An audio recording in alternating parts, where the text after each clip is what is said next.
बहुत बड़ी example set की है बांग्लादेश ने। तो भारत अगर ये ख्वाब देख रहा है कि वो अटैक करेगा बांग्लादेश पर और बांग्लादेश को तोड़ देगा और वहां पर अपना होल्ड कर लेगा और तो हिंदू देश बना देगा, ये पॉसिबल नहीं है। ये पॉसिबल नहीं है मेरे भाई। जिस तरह से आप देख रहे हैं कि पाकिस्तान और बांग्लादेश का अभी आपस में अलायंस हो रहा है। और दूसरी बात, ये वहां पर माइनॉरिटीज सेफ नहीं है। भी माइनॉरिटीज क्या आपके कंट्री में सेफ है? माइनॉरिटीज हिंदुस्तान में क्या सेफ है? कि बांग्लादेश और पाकिस्तान एक दूसरे के इतना क्लोज आ रहे हैं।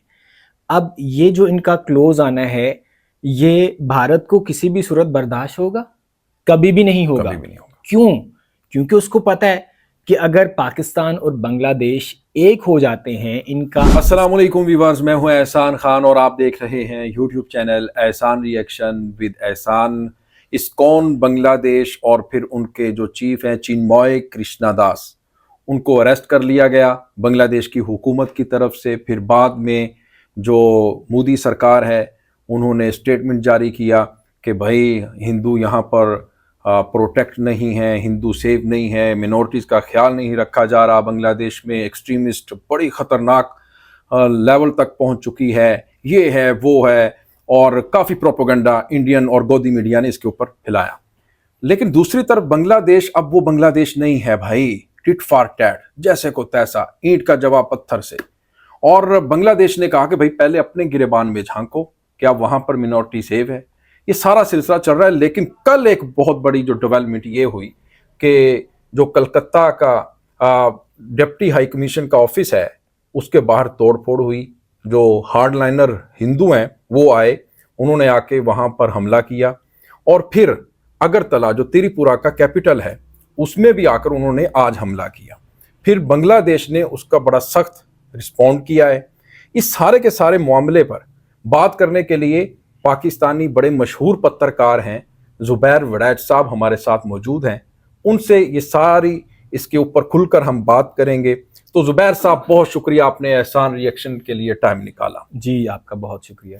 तो आप इसको किस तरह से देख रहे हैं, पाकिस्तान का बांग्लादेश के बहुत करीब हो जाना, फिर JF-17 फाइटर जेट का देना, कार्गो शिप का कराची से चिटागोंग जाना और फिर डायरेक्ट फ्लाइट का ओपन होना, ये सारे की सारी जो डेवलपमेंट है। फिर दूसरी तरफ जो हिंदू का जो कार्ड मोदी सरकार खेल रहे हैं, इस पर आप क्या कहें?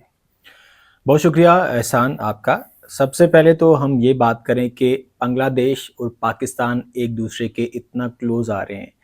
अब ये जो इनका क्लोज आना है, ये भारत को किसी भी सूरत बर्दाश्त होगा? कभी भी नहीं होगा।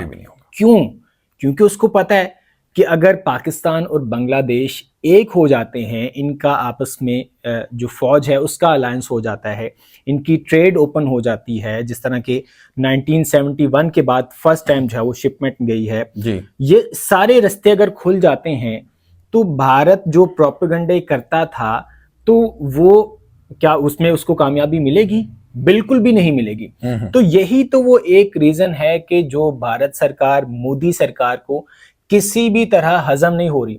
वो चाहता है कि वो अपने पंडितों के जरिए, अपने वो जो इंतहा पसंद हैं, जो शर पसंद उनके अनासिर हैं, जिसके जरिए वो ये सारे काम करवाता है, जिस तरह से उसने पहले किया है हसीना वाजिद के होते हुए। आपने नहीं देखा क्या? आपको नहीं पता क्या? बंगाली अवाम को नहीं मालूम कि हसीना वाजिद कौन थी? आप बताइए कौन थी हसीना वाजिद? क्या वो राखी एजेंट नहीं थी?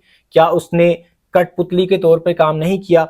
डेफिनेटली उसने एक कठपुतली के तौर पे काम किया। और ये जो बांग्लादेश था, ये हसीना वाजिद के टाइम पे क्या ऐसा ही नहीं था कि जैसे ये भारत की एक कॉलोनी होती है? बिल्कुल, और ये भारत का होल्ड था। यानी इंडिया जो चाहता था, मोदी सरकार जो चाहती थी, वही कुछ वहां पर होता था। तो अब जब वो चीजें नहीं हो रही, जब इंडिया को वो वाला जो एक पहले कंफर्टेबल एनवायरनमेंट मिल रहा था कि उसने पाकिस्तान को अलग से खुडे लाइन लगाया हुआ था, बांग्लादेश के अंदर वो अलग से अपनी जो एक शरपसंदी और जो इंतहा पसंदी है वो उसको क्रिएट कर रहा था। अब वो जब उसको एनवायरनमेंट यहाँ पर नहीं मिल रहा तो अब वो चीखें निकल रही हैं। तो ये मैं ये समझता हूँ कि पाकिस्तान और बांग्लादेश का एक दूसरे के क्लोज आना, ये आने वाले टाइम में बहुत ही खुशाइंद बात है और ये ऐसा होना चाहिए। और ये जो रास्ते हैं ये रास्ते मजीद हमवार होने चाहिए और इनका आपस में एक बार फिर से जो है वो पाकिस्तान और इंडिया जो बांग्लादेश है इनको यूं एक हो जाना चाहिए। जुबैर साहब, जो बीजेपी के लीडर हैं, नेता, वो कह रहे हैं कि अब टाइम आ गया है कि बांग्लादेश पर हमला कर दें, क्योंकि बांग्लादेश में हिंदू सेफ नहीं हैं और जो चिटागोंग और रंगपुर का एरिया है उसको कैप्चर कर लो, उसमें एक हिंदू देश बना दो। क्या आपको लगता है कि इंडिया में इतना दमखम है, इतनी जान है, इतनी हिम्मत है कि वो बांग्लादेश पर हमला कर सकता है? अगर किया तो पाकिस्तानी अवाम उस पर क्या रद्द अमल देगी, क्या रिएक्ट करेगी? सबसे पहली बात तो जो आप हमले की करें कि इंडिया ये चाहता है कि बांग्लादेश पर हमला कर दिया जाए, भाई ये तब तक तो जरूर पॉसिबल था जब तक हसीना वाजिद जो हैं वो बांग्लादेश की प्राइम मिनिस्टर थी। अब जब वो कठपुतली ही रास्ते से खत्म हो गई तो अब ये जो भारत ख्वाब देख रहा है बांग्लादेश पर ये अटैक करने का, ये उसकी खामख्याली होगी। अगर इस तरह का कुछ भी उनके माइंड में कोई प्लान है तो उनको नहीं मालूम कि बांग्लादेश की कौम इस टाइम यूं यकजां हो चुकी है। सॉलिडारिटी का मुजाहरा। हाँ, आप नहीं देख रहे कि बच्चा बच्चा उनका किस तरह से एक दोबारा वो कौम बन के उभरे हैं, जिस तरह से एक प्रॉपर इनकलाब हमने देखा है। ये इनकलाब हमें बहुत कम देखने को मिलते हैं। जो हमारी ख्वाहिश है, यानी पाकिस्तान में जिस तरह से करप्ट हुक्मरान है वो हम तो ना कर पाए, लेकिन वो बांग्लादेशियों ने कर दिखाया। और आप देखते हैं कि हमारे यहाँ भी ये एग्जाम्पल दी जाती है बांग्लादेश की। जी जी, ये बहुत बड़ी एग्जाम्पल सेट की है बांग्लादेश ने। तो भारत अगर ये ख्वाब देख रहा है कि वो अटैक करेगा बांग्लादेश पर और बांग्लादेश को तोड़ देगा और वहां पर अपना होल्ड कर लेगा और तो हिंदू देश बना देगा, ये पॉसिबल नहीं है। ये पॉसिबल नहीं है मेरे भाई। जिस तरह से आप देख रहे हैं कि पाकिस्तान और बांग्लादेश का अभी आपस में अलायंस हो रहा है, और दूसरी बात ये जो करते हैं कि वहां पर माइनॉरिटीज सेफ नहीं है। भी माइनॉरिटीज क्या आपके कंट्री में सेफ है? माइनॉरिटीज हिंदुस्तान में क्या सेफ है? आप माइनॉरिटीज को छोड़ दें, आपके अपने हिंदू आपके मुल्क में सेफ नहीं है, वो महफूज नहीं है, तो आपने माइनॉरिटीज को क्या प्रोटेक्शन देनी है? तो आप बात करते हैं बांग्लादेश के अंदर माइनॉरिटीज की कि माइनॉरिटीज को राइट्स नहीं है, माइनॉरिटीज वहां पर महफूज नहीं है। तो ये बातें, ये सिर्फ एक पॉलिटिकल स्टंट है। ये जो जिसको कहते हैं ना कि ऊपर से आना, कि हमला कर देंगे, ऊपर से आना, ये सिर्फ हवाई बातें हैं। इसमें कोई सदाकत या कोई इसमें वो ऑथेंटिसिटी नहीं है इन बातों में। जुबैर साहब, आपको क्या लगता है कि अब जरूरत नहीं है कि पाकिस्तान और बांग्लादेश को आपस में एक मिलिट्री अलायंस कर लेना चाहिए? ये मैं समझता हूँ आउट ऑफ द नीड है। ये वक्त की, हाँ, नेटो एक फौज है, नेटवर्क है, यस। इस तरह पाकिस्तान बांग्लादेश, ये इस टाइम मैं कहता हूं कि वक्त की अहम जरूरत है। पाकिस्तान और बांग्लादेश को मिलिट्री अलायंस कर लेना चाहिए, ताकि इंडिया अगर इस तरह की स्टेटमेंट जो देता है, ये स्टेटमेंट भी देने से बाज आ जाए। क्या इंडिया, चाइना ने जो इंडिया का हाल किया लद्दाख में हमने देखा, वो कहां तक जाके चीनी फौजी उनके, भाई आप पहले अपना वहां से लद्दाख वाला एरिया तो महफूज करो, आप हमला करने की सोच रहे हो। उनकी ठीक ठाक अंदर जागो चपेड़ों से। ये जो ये तो भगत है ना, जो गोबर खानी कौम है, ये जो भारतीय सूरमा है, इनके अंदर इतनी जुर्रत, हिम्मत, दमखम नहीं है कि ये लड़ सकें। तो ये तो फिर बांग्लादेशी हैं जिनके पास एक लिबरेशन वार का एक एक्सपीरियंस है।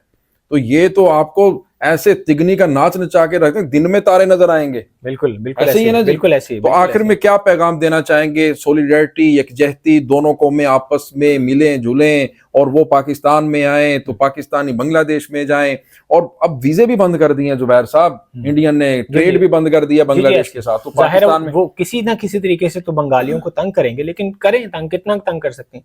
आप देखें कि बांग्लादेश की जो एक्सपोर्ट है वो कहां पर इस टाइम उनका जो है एक्सपोर्ट का लेवल जो है वो जा रहा है। थोड़ा सा उसमें वो कमी आई है, जाहिर है, जो एनवायरनमेंट एक क्रिएट हो चुका था, लेकिन इस टाइम वक्त की अहम जरूरत है कि पाकिस्तान और बांग्लादेश एक बार फिर से अलायंस करें। वो मिलिट्री अलायंस भी हो, वो ट्रेड के रास्ते भी सारे खुलें, वो डायरेक्ट फ्लाइट है, वो कुछ भी, ये सारे रास्ते जो हैं वो खुलने चाहिए, ताकि पाकिस्तान और बांग्लादेश दोबारा से, क्योंकि मुसलमान ही मुसलमान का दर्द जानता है, हिंदू क्या जाने ये जो मुसलमान है इनका दर्द। पाकिस्तान ये में जो आपने देखे हैं जो माइनॉरिटीज हैं, यहाँ पर हम बहुत ज्यादा काम हो रहा है। आप देखते हैं कि जिस तरह हिंदू यहाँ पर अपना होली भी मनाते हैं, सारे त्यौहार मनाते हैं, क्या इस तरह से जो मुस्लिम हैं वो इंडिया में महफूज हैं? या वो आप देखते हैं सिख हैं या बाकी जो माइनॉरिटीज हैं, ये हमारी ईद आती है तो वहाँ पे आप कुर्बानी नहीं कर सकते। जब हम्म। जो भी एक माइनॉरिटीज के राइट हैं, क्या इंडिया में वो राइट्स मिल रहे हैं? नहीं मिल रहे। ठीक। तो डेफिनेटली एक जो है वो वक्त की अहम जरूरत है कि पाकिस्तान और बांग्लादेश को इस टाइम इल्हाक कर लेना जी चाहिए। बहुत शुक्रिया जुबैर वड़ैच साहब। फरमा रहे थे कि पाकिस्तान का और बांग्लादेशियों का जो आपस में ताल्लुक है वो ला इलाहा इल्लल्लाह की बुनियाद पर है, यानी मेरा तेरा रिश्ता क्या, ला इलाहा इल्लल्लाह, ये कभी नहीं जुदा हो सकता। तो व्यूवर्स, आपने एनालिसिस सुना, देखा चौधरी साहब का, इससे आप कितना इत्तफाक करते हैं, कितना एग्री करते हैं, कितना डिसएग्री करते हैं, तो बताइएगा जनाब कमेंट सेक्शन में। मिलेंगे इंशाल्लाह नेक्स्ट वीडियो में, तब तक के लिए अल्लाह हाफिज।